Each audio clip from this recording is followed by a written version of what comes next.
اور حضرت علی رضی اللہ تعالی عنہ نے دارالخلافہ جو تھا یاد رکھو مدینے سے کوفہ منتقل کر دیا۔ ایک آدمی آیا، وہ خوارج سے تھا، خوارج جو تھے وہ اہل بیت کے دشمن تھے۔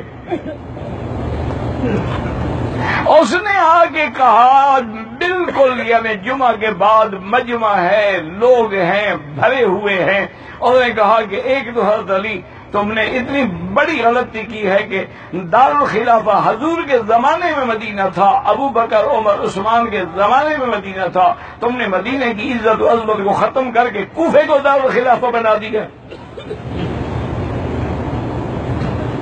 آپ نے فرمایا تم نے سمجھا نہیں ہے، حضرت عثمان کی شہادت کے بعد میں ڈر گیا، میں نے مناسب سمجھا کہ دارالخلافہ بدل دیا جائے تاکہ آئندہ کوئی لڑائی مدینے میں نہ ہو، باہر جہاں ہوتی ہے ہوتی رہے۔ میں نے تو حرمت مدینہ کے پیش نظر دارالخلافہ تبدیل کیا۔ دوسری بات اس نے کی، اس نے کہا کہ حضرت علی حضور کے بعد حضرت ابو بکر کے زمانے میں بھی فتوحات ہوئی، ملک پہ ملک فتح ہوئے، اور حضرت عمر نے تو فتوحات کے جھنڈے گاڑ دیے کہ 22 لاکھ مربع میل پہ اسلام کا پرچم لہرا دیا، اور حضرت عثمان جیسا رحم دل اور نرم دل آدمی نے بھی 80 لاکھ مربع میل پہ اسلام کا پرچم لہرا دیا، اور جب سے آپ خلیفہ بنے ہیں تو ایک چھوٹی سی بستی بھی فتح نہیں ہوئی۔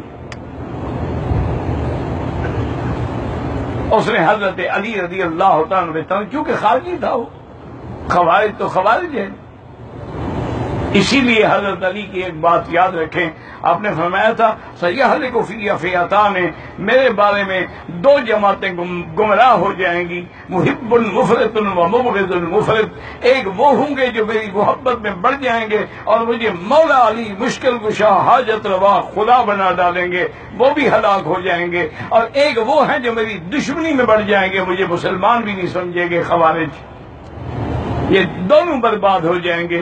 بچنے والے صرف اہل سنت والجماعت ہوں گے، جو مجھے علی بھی مانیں گے، رابع الخلفاء بھی مانیں گے، داماد نبی محمد مصطفیٰ بھی مانیں گے، اہل بیت کا سردار بھی مانیں گے، ابو الحسن والحسین بھی مانیں گے رضی اللہ عنہ، صرف وہی کامیاب ہوں گے۔ تو حضرت علی نے فرمایا کہ جب ابو بکر امیر تھا تو علی وزیر تھا، جب عمر امیر تھا تو علی وزیر تھا، جب عثمان امیر تھا تو علی وزیر تھا، اس لیے فتوحات ہوتی رہی۔ جب میں امیر بن گیا، تمہارے جیسے وزیر بن گیا تو فتوحات کہاں سے ہوں گی؟ اور اسی لیے خوارج نے باقاعدہ ایک مقام پہ بیٹھ کے خفیہ میٹنگ کی، انہوں نے کہا یہ 3 آدمی جب تک قتل نہ کر دیے جائیں اسلام کو ہم نہیں مٹا سکتے۔ ایک تو حضرت علی ہے، اور ایک حضرت معاویہ ہے، ایک عمر بن العاص ہے رضوان اللہ علیہم اجمعین۔ عمر بن العاص گورنر تھے مصر کے، حضرت معاویہ گورنر تھے شام کے، اور حضرت علی خلیفہ رسول اللہ تھے۔ انہوں نے 3 آدمی تیار کیے، انہوں نے کہا کہ تینوں آدمی جو ہیں وہ دن بھی اور وقت بھی مقرر کر لو کہ تینوں کے تینوں صبح کی نماز چونکہ اندھیرے میں پڑھی جاتی ہے اس وقت حملہ کریں، ایک حضرت عمر بن العاص پہ، ایک حضرت معاویہ پہ، ایک حضرت علی پہ، تاکہ ایک ہی دن اسلام کی یہ 3 نابغہ روزگار شخصیتیں جو ہے وہ ختم ہو جائیں۔ عبد الرحمن ابن ملجم جو ہے بدبخت، اسی لیے حضور نے فرمایا تھا اشقل اولین قدار ابن سالف، آپ نے فرمایا تھا کہ علی پہلے دور میں جو لوگ گزرے ہیں ان میں جو سب سے بڑا بدبخت تھا جس نے حضرت صالح علیہ السلام کی اونٹنی کو کاٹا تھا، اور میری امت میں سب سے بڑا بدبخت وہ ہوگا جو تیرا قاتل ہوگا۔ الرحمن ابن ملجم بھی آگے مسجد میں چھپ کے بیٹھ گیا. وہ تینوں اپنی اپنی ڈیوٹی پہ پہنچے، لیکن اللہ کی شان ہے عمرو بن العاص نماز پڑھانے نہیں آئے، کوئی دوسرا آیا، حضرت عمرو بن العاص تو بچ گئے. حضرت معاویہ رضی اللہ تعالی عنہ بے اس ظالم نے وار کیا، لیکن وار اوشا پڑا، آپ کے بازو تو کٹا ایک طرف سے، لیکن آپ کی زندگی بچ گئی. عبد الرحمن بن ملجم مسجد میں چھپا بیٹھا تھا. حضرت نے جب فرمایا الصلاۃ الصلاۃ صفوا صفوفکم، اور ظالم نے سر پہ تلوار ماری جو یہاں تک اتر گئی.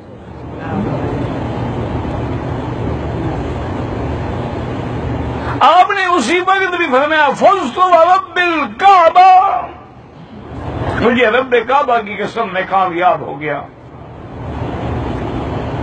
اور اس عبد الرحمن ابن ملجم نے کہا کہ میں نے 40 دن تک یہ تلوار زہر میں بجھائی ہوئی تھی تو اسے انتقام لینے کے لیے. فرمایا صاحب میں تیرا فیصلہ جو ہے قیامت میں اللہ کے سامنے ہوگا. اور اسی عالم میں حضرت علی رضی اللہ تعالی عنہ نے جام شہادت نوش فرمایا. اسی لیے سیدنا علی رضی اللہ تعالی عنہ کی مزار مبارک جو ہے وہ بھی وہی بنی، بعض کہتے ہیں نجف اشرف میں بنی. تو اللہ کے راستے میں حضرت علی رضی اللہ تعالی عنہ شہید ہوئے، اور آپ کے بعد جو خلافت تھی وہ حضرت حسن رضی اللہ عنہ کو نصیب ہوئی. واللہ اعلم.